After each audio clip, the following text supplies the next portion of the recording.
और वक्त हो चुका है हमारे खास शो जनता की आवाज का। आज जनता की आवाज महाराष्ट्र से होगी क्योंकि महाराष्ट्र की सियासत गरमाई हुई है। एनसीपी के अध्यक्ष पद से शरद पवार द्वारा इस्तीफे की पेशकश करने के बाद अब पार्टी की बागडोर जो है इसको लेकर तरह तरह की अटकलें लगाई जा रही हैं। एक तरफ ये कयास लगाए जा रहे हैं कि पार्टी की पूरी जिम्मेदारी अजीत पवार को मिल सकती है, तो वहीं अब सूत्रों से जानकारी मिली है कि शरद पवार के पास एनसीपी को लेकर प्लान बी भी अब है और इसके तहत सुप्रिया सुले और अजीत पवार दोनों को ही जिम्मेदारी मिल सकती है। लेकिन आखिर क्या है ये प्लान, इस रिपोर्ट के जरिए आपको दिखाते हैं। पवार का इस्तीफा 2024 का बड़ा प्लान। पावर का दम, विरोधी हुए बेदम। अजीत पवार को मिलेगी पावर या सुप्रिया सुले देंगी निर्देश। पवार परिवार का पावर गेम, पिक्चर अभी बाकी है।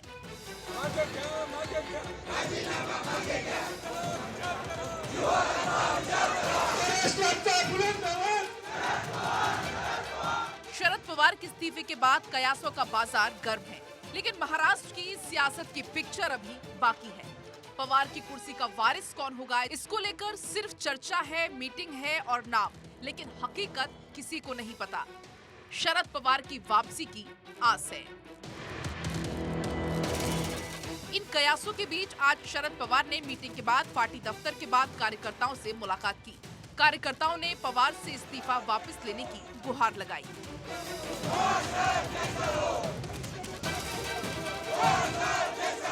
पवार के इस्तीफे के बाद पार्टी दो धड़ों में बटी हुई नजर आ रही है। एक धड़ा केंद्र के मुद्दे पर सुप्रिया सुले को कमान सौंपने के पक्ष में है, तो वहीं दूसरा धड़ा अजीत पवार को पावर में देखना चाहते हैं। फैसला कमेटी को करना है, लेकिन इसी बीच शरद पवार ने पार्टी नेताओं से इस्तीफे पर विचार करने के लिए 2 से 3 दिन का समय मांगा है। पवार के इस्तीफे के बाद सियासी गलियारों में गहमा-गहमी है, सियासत के दिग्गज हैरान हैं, वहीं परिवार की पॉलिटिक्स लोगों के दिमाग के पार है।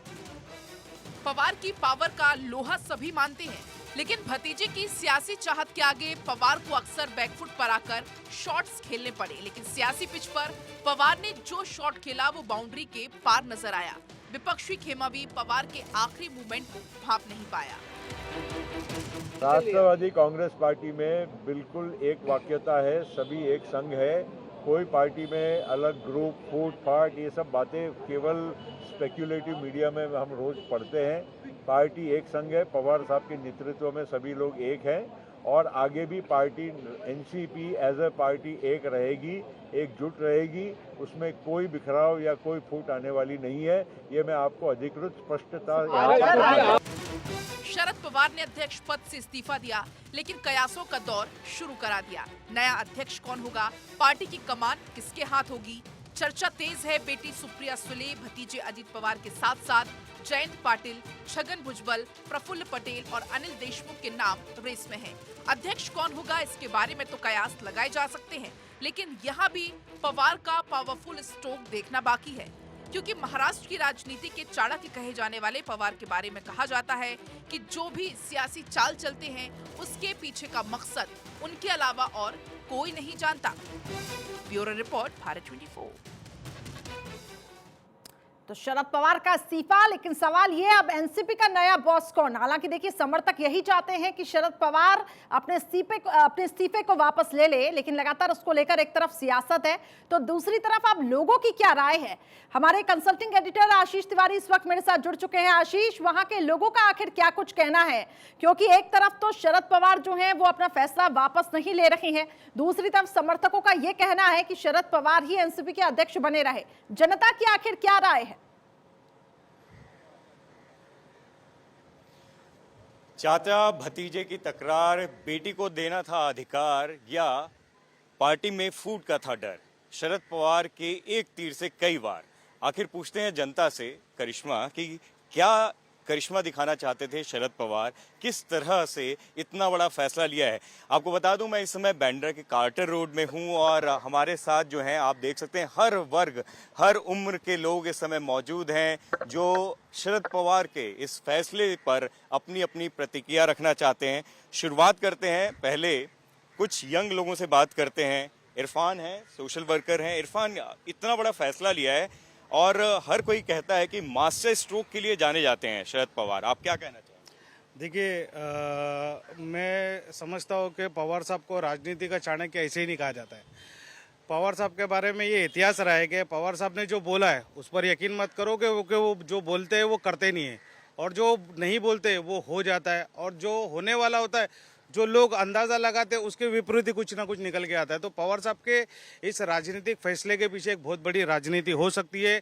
उनका ये एक फैसला हो सकता है ये शिंदे सरकार को भी गिरा दे और शिवसेना को भी नुकसान पहुंचा दे। हो सकता है अजीत दादा बीजेपी के साथ गठबंधन कर ले, लेकिन पवार साहब अध्यक्ष नहीं रहेंगे तो फैसला और ये जिम्मेदारी उनके सर पर ना है। तो ये बड़ी इंटरेस्टिंग बात कह रहे हैं इरफान, लेकिन चंदन क्योंकि एनसीपी से जुड़े हुए हैं और एनसीपी में अंदर खाने क्या चल रहा है वो तो आपको मालूम ही था पिछले काफ़ी दिनों से, किस तरह से अजीत पवार को लेकर जो खबरें आती थी, और अभी भी ये बोला जा रहा है कि केंद्र में ताई और प्रदेश में दादा। क्या लगता है ये चीज़ जो दिख रही है वो है, या फिर शरद पवार क्योंकि उनका गेम कुछ अलग ही होता है कुछ और ही करने जा रहे हैं?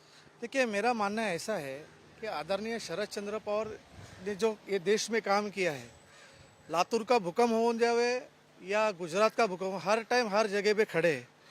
तो मेरा मानना यही है, शरद पवार साहब में एक छोटा सा कार्यकर्ता हूं उनका, उन्होंने ये जो डिसीजन लिया हमको मानना नहीं है, क्योंकि अध्यक्ष होता है साहब के साथ हमने बहुत से कार्यक्रम में हिस्सा भी ली है, और हमें कल बुधवार को सिद्धिविनायक मंदिर में गणपति बप्पा के सामने साकड़ा भी डाला कि पवार साहब ये जो उन्होंने अध्यक्ष पद राजीनामा लिए वो वापस लीजिए। तो आपको लगता है कि वो जो आप लोग लगातार जो कार्यकर्ता हैं जो भावुक हैं और उनके फैसले पर उनसे पुनर्विचार करने की मांग कर रहे हैं, वो बात मान लेंगे? वो अभी हमने तो हमारा शब्द रखा है, और आगे जो साफ डिसीजन करेंगे वो हमको मानने हैं। मोहम्मद भाई बहुत मतलब जवानी से, ये जो इधर पीछे लड़के दिख रहे हैं उनकी उम्र से राजनीति में दखल रखते हैं, राजनीति कर रहे हैं, और अभी भी माशाल्लाह बहुत हैंडसम लगते हैं। लेकिन आप बताइए, क्योंकि 60 साल की राजनीति शरद पवार ने की है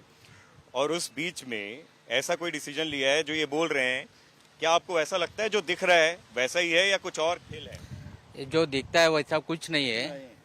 और शरद पवार साहब जो डिसीजन अभी लिए हैं, अभी इलेक्शन वगैरह आ रहा है, तो उनका भी जो डिसीजन लेने का जो कारण था, जो भी आपको सबको मालूम है, मीडिया को मालूम है, जो ईडी वीडी ये वगैरह सब लग रही है। मतलब ईडी से जो आज सामना में भी आया कि ईडी से कुछ जो विधायक थे वो बेचैन थे, और हो सकता है कि अजीत पवार भी निकलने वाले थे, इसलिए ये डिसीजन ये इसलिए डिसीजन लिया है। और उतने में जो अजीत दादा जो पवार साहब है, तो उनको ऐसा शरद पवार को ऐसा डर लग रहा है कि वो बीजेपी ज्वाइन करेंगे, इसीलिए वो ये किए। सबसे यंग जो हमारे साथ इस समय पार्टिसिपेंट हैं 83 इयर्स के, और सेम एज है शरद पवार की। इस एज में आप क्या कहेंगे, रिटायर वाकई ले लेना चाहिए, आपके जैसे एंजॉय करना चाहिए लाइफ? एंजॉय करने का, क्योंकि ये पॉलिटिशियंस है ना, वो लोग उनका खुद का इंटरेस्ट देखते हैं, दूसरे का नहीं है। और वो इंटरेस्ट देखते वक्त क्या करता है, कैसा घुमाने का, चाबी मारने का, कैसा घुमाने का, उनको बराबर मालूम रहता है। क्या बात है। तो पॉलिटिशियन की जो नब्ज है सर ने बहुत अच्छे से बताई। भाई आप क्या कहेंगे, आपको क्या लगता है ये जो डिसीजन है, ये जो फैसला है जिसके बारे में जो कार्यकर्ता हैं हर कोई इतना शॉक्ड फील कर रहा है, आपको क्या लगता है? मेरे हिसाब से यार मेरी राय तो रहेगी कि लोगों को ज़्यादा सोचना नहीं चाहिए। शरद पवार साहब is a senior citizen and politics में उनका बहुत बड़ा योगदान रहा है। उन्होंने जो भी फैसला लिया होगा अपने हिसाब से बहुत सोच समझ के लिया होगा, और जो चीज़ बिहाइंड कर्टन होती है ना, तो उसके पीछे कुछ नहीं होता है। तो मेरी तो ये सोच है कि शरद पवार जी ने जो सोचा है ना, वो ठीक सोचा है। पब्लिक को टेंशन लेने की ज़रूरत नहीं है, वो लोग बैठे वो देखेंगे। मेरी ये सोच। क्या बोलेंगे फुरकान भाई, आप भी वहां से अभी आ ही रहे हैं वाईबी चौहान से, क्या लग रहा है? आप अंदर की खबर बताइए, कुछ नई क्या चीज होगी? क्या अजीत दादा बनेंगे अध्यक्ष, सुप्रिया ताई बनेंगी, या कोई अलग ही खेल होगा, प्रफुल्ल पटेल बन जाएंगे? चाबी क्या शरद पवार के हाथ में रहेगी? जी, चाबी तो हमेशा पवार साहब के पास थी और हमेशा रहेगी। आदरणीय पवार साहब ने आज भी वाईबी चौहान पे जो कार्यकर्ता हमारे वहाँ पे मनाने के लिए जो बैठे, मैं प्रोटेस्ट नहीं कहूँगा, जो पवार साहब को मनाने के लिए वहाँ बैठे थे, आज हमारे साहब नीचे उतर कर उनको मनाए हैं। और मैं कार्यकर्ताओं को भी विनम्रता से कहूँगा कि वो उस जगह पे बैठे नहीं, क्योंकि आने जाने में भी बहुत तकलीफ हो रही है। कल पार्टी की कार्यकारिणी मीटिंग होगी, उसके बाद में आपको शाम तक फैसला मिल जाएगा। मतलब कल कुछ ऐसा होगा हो सकता है कोई नया मिल जाए, या हो सकता है कि पवार साहब कार्यकर्ताओं की बात मान जाएं और कंटिन्यू करें, कुछ ऐसा हो सकता है, या फिर जिसके लिए वो जाने जाते हैं कि उनका मास्टर स्ट्रोक कुछ नया ही कर जाए। आप क्या कहेंगे? देखिए, जिस तरह से शरद पवार साहब है वो एक राजनीति की लाइब्रेरी है, तो मैं यही नहीं कहना चाहता हूँ कि इससे महाविकास आघाड़ी का कुछ फ़ायदा हो या शिंदे गुट का कुछ नुकसान हो, पर शरद पवार साहब ने अपनी पूरी ज़िंदगी महाराष्ट्र के लिए दी और महाराष्ट्र के किसानों के लिए, शेतकरियों के लिए जो काम किया है वो काम जैसे चल रहा है वो। और शरद पवार साहब को कुछ वक्त, जब आपको ये पता है कि राज्यसभा मेंबर उनके 3 साल और बाकी है, तो हमारा यही कहना है कि 3 साल और महाराष्ट्र की एनसीपी, जो एनसीपी नेशनल कांग्रेस पार्टी है, वो पार्टी का नाम ही शरद पवार है, तो 3 साल और रुक जावे, थोड़ा और इंतजार करिए। जिस तरह के कार्यकर्ताओं के अंदर एक इमोशनल वो है, कोई दरगाहों पर जा रहा है कि मंदिरों में जा रहे हैं, तो लोगों के अंदर इतना वो है कि पवार साहब अभी हमारे साथ रहे। पर पवार साहब का भी ये कहना है, उनकी उम्र भी 82 हो गई है, बहुत ही वक्त, तो बहुत ही पार्टी को वक्त दिया, लोगों का काम किया, पर एक 3 साल का वक्त है। हमारे दिल में भी यही बात है कि जब तक राज्यसभा उनका टर्म 3 साल और बाकी है, तो 3 साल और लोगों के लिए काम करे। जिस तरह से लोग नेता उनको मनाने में लगे पड़े हैं, तो हमारा भी यही कहना है, जिस तरह से पवार साहब ने कहा, और जिस तरह से एक नई एक्टिंग प्रेसिडेंट की जो लिस्ट जारी होने वाली है, जिसमें प्रफुल्ल पटेल साहब का नाम है, छगन भुजबल जी का है, और अपना अजीत दादा पवार है, सुप्रिया सुले है, जो भी तय होगा उसके अंदर शरद पवार साहब जो सोचे हैं वो उसको सोच समझ कर ही किए। पर यही हम लोग कहना चाहते हैं कि कुछ वक्त और दे दे तो कार्यकर्ता और नेता भी खुश रहे। लेकिन कहीं ना कहीं मतलब अगर ये जो एक्टिंग प्रेसिडेंट्स की नाम ले रहे हो आप, अगर अजीत पवार का उसमें नाम नहीं है तो चाबी तो शरद पवार के हाथ में ही रहेगी। कांग्रेस की जो है मल्लिकार्जुन खड़गे जी नेशनल कांग्रेस के अध्यक्ष है, पर आपको पता है कांग्रेस के अंदर राहुल गांधी, सोनिया गांधी मतलब कांग्रेस है, तो ऐसा कुछ नहीं है। यहाँ पर रहने के बाद भी शरद पवार साहब, मतलब आप ये कह रहे हैं कि जैसे कांग्रेस में जो चाबी है अध्यक्ष की वो कहीं ना कहीं सोनिया गांधी के पास है या राहुल गांधी उसको कंट्रोल करते हैं, यहाँ पर भी शरद पवार साहब ही कंट्रोल करेंगे चाहे कोई। नहीं, चाबी की बात नहीं है। मल्लिकार्जुन खड़गे जी, जिस तरह से एक गांधी परिवार था, उसके बाद एक ऐसा बताया जा रहा था कि इनके परिवार का कोई सदस्य बनेगा, तो कांग्रेस ने ये करके दिखाया कि बाहर के लोग जो पुराने कार्यकर्ता है, जो पार्टी के अंदर मेहनत से, लगन से काम करते हैं, तो उनको भी मौका दिया जा सकता है। तो ऐसी इसी तरह राष्ट्रवादी जो कांग्रेस पार्टी है, इसमें जो अध्यक्ष बनेगा, ऐसी नहीं कि अजीत दादा पवार बने, सुप्रिया सुले बने,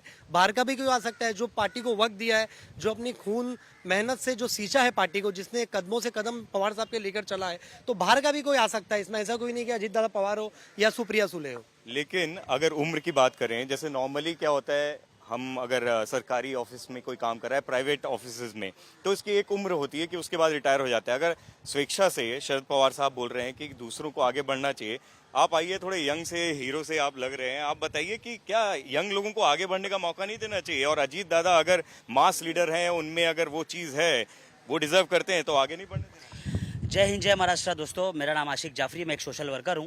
तो जिस हिसाब से अभी जो देखा जा रहा है, जैसे माननीय शरद पवार जी जो फाउंडर है एनसीपी के और चेयरपर्सन और प्रेसिडेंट है, तो अभी बहुत अलग माहौल देखने मिल रहा है। अभी हाल ही में हमने जितेंद्र अवार्ड जो मुमरा से हैं, एमएलए हैं, उनके जितने भी कार्यकर्ता हैं एनसीपी के, वो सब ने इन चीज़ों को देखते हुए, नाराज़गी एक जताते हुए, सब लोगों ने इस्तीफा देने की मांग की है।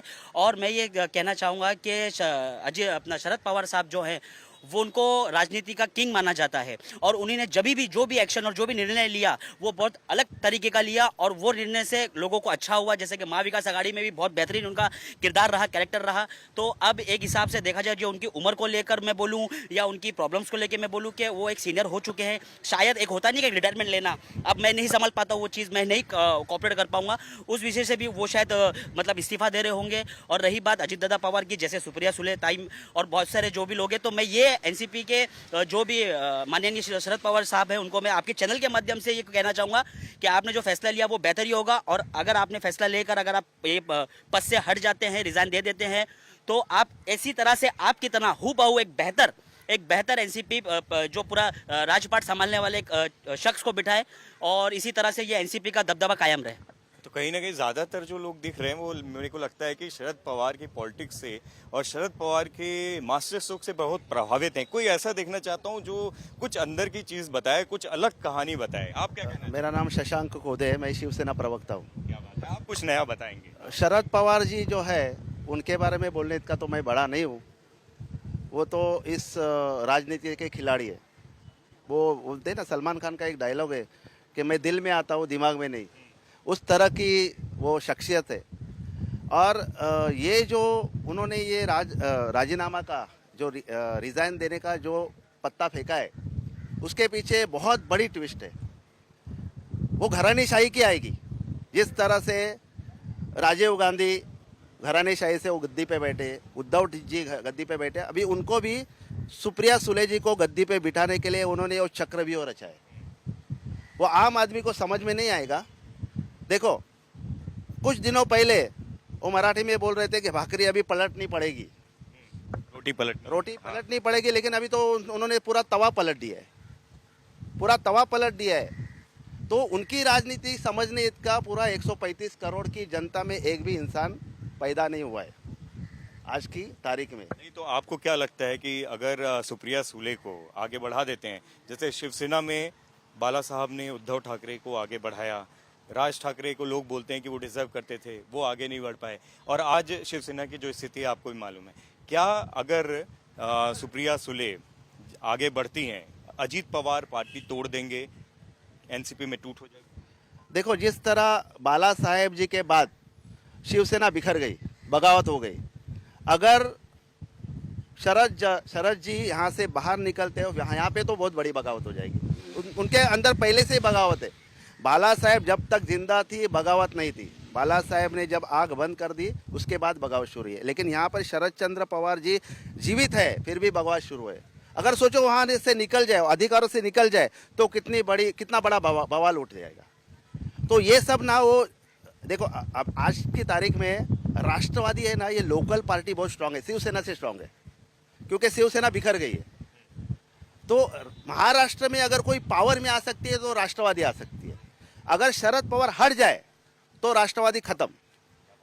यंग लोग भी हैं, यंग लोग से भी जानना चाहेंगे, आप क्या कहते हो कि शरद पवार जी ने जो ये डिसीजन लिया है वो आपको ठीक लगता है या खराब लगता है या पता नहीं? जय हिंद, जय महाराष्ट्र। पहले तो मैं आपको ये बोलना चाहता हूँ थैंक यू, क्योंकि आप लोग ने हमारे जैसे यंगस्टर लोग की बात आपने रखी है टीवी पे। और बात ये है, शरद पवार जी बहुत सही इंसान थे, पॉलिटिशियन भी बहुत अच्छे थे। हाँ, थोड़ा बुरा लगा, लेकिन यंगस्टर लोग को भी चांसेस मिलने चाहिए आगे लाइफ में। और उनने एजुकेशन को सपोर्ट किए, यूथ को सपोर्ट किए, उनने कभी भेदभाव नहीं किए धर्म में, कास्ट में, उसमें भी। बस मेरा पॉइंट ऑफ व्यू है। मैं ये जानना चाहूंगा, क्योंकि आप लोग बहुत कम उम्र के, यहाँ देखिए सब बड़े हैंडसम लड़के हैं, मुंबई है, बॉलीवुड, और अब तो पॉलिटिक्स भी छाया हुआ है। आपको नहीं लगता कि आपके जैसे यंग लोगों को जो पॉलिटिशियन से, ऐसे परिवार से ताल्लुक नहीं रखते, उनको भी आगे बढ़ना चाहिए? तो अगर शरद जी ने ऐसा कोई फैसला लिया है तो अच्छा ही लिया होगा, और किसी नए बंदे को आगे बढ़ना चाहिए, क्या बोलोगे? अब शरद जी ने फैसला लिया, इतनी बड़ी शख्सियत है, कुछ सोच समझ के लिया होगा फैसला। तो आप नहीं चाहते कि आप में से कोई पॉलिटिक्स में आगे आए विदाउट एनी? चाहते तो जरूर है पॉलिटिक्स में आनी चाहिए, लेकिन पॉलिटिक्स साफ होनी चाहिए, गंदगी नहीं। जो शरद पवार करते थे वो बहुत साफ। नहीं तो अगर आपके जैसे यंग लोग अगर पॉलिटिक्स में नहीं आएंगे, जैसे आप शरद पवार की पॉलिटिक्स को अच्छा मान रहे हो, तो कैसे साफ होगी? अगर घृणा करेंगे तो कैसे? आने चाहते हैं, लेकिन पॉलिटिक्स की जो पार्टी है वो भी तो अच्छी होनी चाहिए ना, जैसे शरद पवार जी थे। फिर आते हैं हम इधर, क्योंकि इधर भी काफी देर से और बड़े सीनियर लोग यहाँ पर इंतजार कर रहे हैं। मेरा क्या कहेंगे सर आप? पवार साहब had his own weight. Wherever he will go, that party will definitely high. It will be high rate. Everywhere, you know, even when he was in Congress, other people had no weight, but he, wherever he will go, it will definitely, he has a high profile. Even in opposition, if he goes with the opposition, that has weight. So in Maharashtra, we feel a leader like Pawar Sahib will never come up again. Yes. तो uncle ने बहुत अच्छे से follow किया और वो बोल रहे हैं कि बहुत स्ट्रांग पर्सनालिटी है शरद पवार की, वो चाहे सत्ता में रहें या विपक्ष में, उनकी एक अलग ही राजनीति है। क्या कहना चाहेंगे? I don't believe in politics. आप पॉलिटिक्स में बिलीव नहीं करते, लेकिन उनके फैसले पर क्या कहना चाहोगे? See, when I don't know anything about this thing, I read papers, I like sports, Bollywood and you know. Uncle आप कुछ कहना चाहेंगे? नहीं। संतोष जी के पास चलते हैं, एनसीपी से हैं, और इरफान भाई क्या कहना चाहोगे? क्या अजीत दादा और शरद पवार जी में क्या कुछ अंदर में कुछ अंतरकलह है, कोल्ड वॉर चल रहा है? क्यों ऐसा होता है कि अजीत पवार बार बार मुख्यमंत्री, उप मुख्यमंत्री बनते बनते रह जाते हैं, जबकि जो सत्ता की चाबी होती है वो शरद पवार के हाथ में। देखिए, मेरा तो ये मानना है, जो विरोधी पक्ष जो भी विरोध में है अभी हमारे, जो अभी हम तो विरोध में हैं, उनको ऐसी खलबली मच गई है, डर गए हैं वो, क्या उनकी कुर्सी नहीं छिन जाए। ये किसकी बात कर रहे हैं? जो अभी इसमें बैठे हैं, अभी जो शासन में बैठे हैं। मतलब आप बीजेपी और शिवसेना शिंदे गुट की बात कर रहे ये जब शरद पवार साहब का जहाँ पे नाम आता है, वो 10 बार सोचते बाबा इनसे कैसे हम बात करें। और आदरणीय शरद पवार साहब और अजीत दादा, इनमें कोई मन मुटाव नहीं है। साहब ने जो डिसीजन लिया है उन्होंने कुछ सोच समझ के लिया होगा, लेकिन हम कार्यकर्ता है, लेकिन हमको लेकिन संतोष भाई आप पार्टी, हाँ चंदन भाई आप क्योंकि पार्टी से जुड़े हो, मैं ये चीज समझना चाह रहा हूँ ऐसा क्यों होता है अजीत दादा बार बार मुख्यमंत्री या उप मुख्यमंत्री बनते बनते रह जाते हैं, जबकि शरद पवार जिनके बारे में हर कोई जानता है वो चाह लें तो वो 2 मिनट में हो जाए। देखिए, इधर महाविकास आघाड़ी है, 2.5 साल में आपने देखा बहुत अच्छे से और बहुत बेहतरीन से हुई। वहाँ कोविड का भी टाइम था, उन्होंने बहुत अच्छा किया। ऐसा ज़रूरी नहीं है क्या उनको सीएम बनना है, लेकिन वो सबको लेके चलना है। आपकी मैं संकोच समझ सकता हूँ। मैं इरफान भाई से बोलूंगा निष्पक्ष तरीके से बताइएगा जो मैं सवाल इनसे पूछ रहा हूँ। कई बार ऐसे मौके आए, 2 बार उप मुख्यमंत्री के, 1 बार उप मुख्यमंत्री का। शरद पवार जी चाहते तो अजीत पवार बन जाते, उनके ही खानदान के थे। ऐसा क्या होता है कि अजीत पवार को पीछे ढकेल दिया जाता है, जबकि महाविकास आघाड़ी बनने में सबसे बड़ा जो हाथ है वो शरद पवार का। देखिए, अजीत दादा बहुत स्ट्रांग लीडर है, लेकिन कहीं ना कहीं बेटी भी है। क्या होता है कि अब ये शिवसेना का जो पिछला हाल है मन से जो हो चुकी है, कहीं ना कहीं यहाँ पर ये भी देखा जा सकता है कि भाई एक बेटी की मोहब्बत भी हो सकती है, बेटी का करियर भी हो सकता है, उसका फ्यूचर भी हो सकता है, पर अजीत दादा के होते हुए ये मुमकिन नज़र नहीं आता।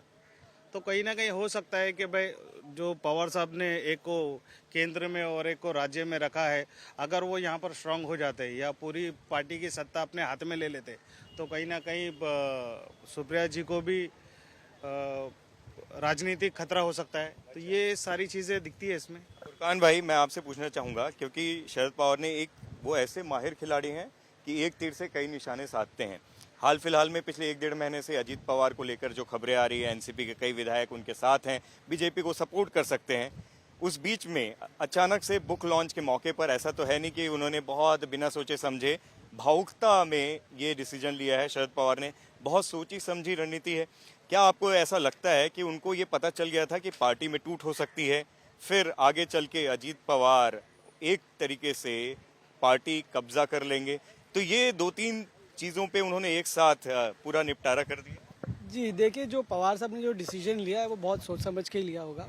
और मैं ये कहना चाहता हूँ कि जो डिसीजन आया था जिस दिन पवार साहब ने कहे थे, उससे 1 दिन पहले ही ये डिसीजन आने वाला था। पर वो 1 तारीख का ऐसा था कि हमारी महाविकास आघाड़ी की बीकेसी में एक बहुत बड़ी सभा थी, उस वजह से उन्होंने वो चीज़ को उस दिन डिक्लेयर नहीं किया। और आप जो बोल रहे हैं कि हमारे अजीत दादा पवार सुप्रिया ताई के बीच में ऐसा नोकझोंक या समथिंग, ये सब र्यूमर्स है। ये अपोजिशन पार्टी की एक सोची समझी साजिश है, क्योंकि उनको पता है कि अगर सुप्रिया ताई के जो देश में, ना कि सिर्फ हमारे इंडिया के अंदर, पूरे विदेश में भी जो भी बड़े बड़े लीडर्स उनसे अच्छे कॉन्टैक्ट्स हैं, वो उनसे अच्छे संबंध है। पर अजीत दादा ऐसे लीडर हैं जो ग्रास रूट से आते हैं, महाराष्ट्र को संभालने के अंदर बहुत बड़ी अच्छी काबिलियत है। सुप्रिया ताई दिल्ली संभाल सकते हैं। नहीं, लेकिन अजीत पवार, जैसे आप भी बोल रहे हो और आप जानते हो, आप मुस्कुराहट आपकी बता रही है कि अजीत पवार का जो होल्ड है आम जनता में, एनसीपी में, वो सुप्रिया ताई से ज्यादा है। लेकिन ऐसा क्यों होता है? पार्टी का होल्ड, पार्टी का वर्चस्व सब जगह होता है। जो भी फैसला पार्टी लेगी, पवार साहब लेंगे, उसके साथ हम खड़े रहेंगे। आपके पास मैं आऊंगा, लेकिन आप सही इस पर बताएंगे ऐसा जो बार बार मैं पूछना चाह रहा हूं, क्योंकि ये हर कोई बोल रहा है कि शरद पवार ने अजीत पवार की जो बगावत थी और कहीं ना कहीं पार्टी में जो टूट थी उसको खत्म करने के लिए एक साथ कई निशाना साधा। तीसरी बात कि जो अपना उत्तराधिकारी है, अगर वो सुप्रिया सुले को आगे बढ़ाते हैं या जिसको भी, उसके लिए एक बहुत स्मूथ मार्ग प्रशस्त कर रहे हैं। क्या ऐसा नहीं लगता आपको कि अजीत पवार को बार बार रोका है शरद पवार ने मुख्यमंत्री उप मुख्यमंत्री बनने से? देखो, आज तक महाराष्ट्र का इतिहास है, जो उप मुख्यमंत्री बनता है ना वो कभी मुख्यमंत्री नहीं बना है आज तक। आप रिकॉर्ड देखो, और जो कोई अपनी इच्छा व्यक्त करता है कि मुझे मुख्यमंत्री बनना है, वो तो साइडलाइन हो जाता है, राजनीति से दूर हो जाता है। विखे पाटिल हो, चंद्रकांत पाटिल हो, देखो गिनती में नहीं अभी। इसी तरह ये अजित पवार ये पहले से बागी है। 2014 में भी उन्होंने बगावत की, 2019 में सवेरे जाकर शपथ विधि की। इतनी बड़ी बगावत करने के बाद शरद पवार कैसे उन पे विश्वास रखेंगे? लेकिन आप ये बताइए, अगर उनको मौका ही नहीं मिलेगा और वो डिजर्व करते हैं तो बगावत नहीं बनती है? देखो जैसे बाला साहेब ठाकरे जी के टाइम उत्तराधिकारी राज्य होने चाहिए थे, लेकिन मैं हूँ, आप हो, हम अपने बेटे को ही उत्तराधिकारी बनाएंगे ना। तो वही चीज़ अभी आज है। तो शरद चंद्र पवार जी भी अजित पवार को नहीं बनाएंगे। बेटी मोह में फंसे हुए हैं। हाँ? कोई भी इंसान, वो फैक्ट है। हम जमीन पे खड़े होकर बात करेंगे तो कोई भी इंसान, मैं हूँ तो मैं मेरे बेटे को, भले वो नालायक हो, लेकिन मैं चाहूंगा कि वही गद्दी पे बैठे। सर ये तो फिर इरफान भाई, ये हम आखिर में आ रहे हैं, कुछ ही सेकंड्स हमारे पास बाकी हैं, तो ये मतलब अगर कोई डिजर्व करता है तो उसको आगे ना बढ़ा के आप उत्तराधिकारी को आगे बढ़ा रही, ये कैसी राजनीति है? देखिए ये पूरी पार्टियों में है, कोई एक पार्टी का अगर आप बोलो। लेकिन बीजेपी में अब मोदी तो ये कहते हैं ना कि हमारी पार्टी में ऐसा है कि एक चाय वाला भी प्रधानमंत्री बन सकता है और अध्यक्ष बन सकता है, तो इस तरीके के लोग हैं, तो फिर बाकी पार्टी क्यों नहीं करें? ऐसा नहीं है, सब में ऐसा ही है। अब तो आप ये इसके ले लो बृजभूषण सिंह का, उसका तो पूरा खानदान है अध्यक्ष कुश्ती संघ में। तो ये सारे के सारे पार्टी में परिवारवाद है, किसी पे उंगली उठाने का कोई मतलब नहीं बनता।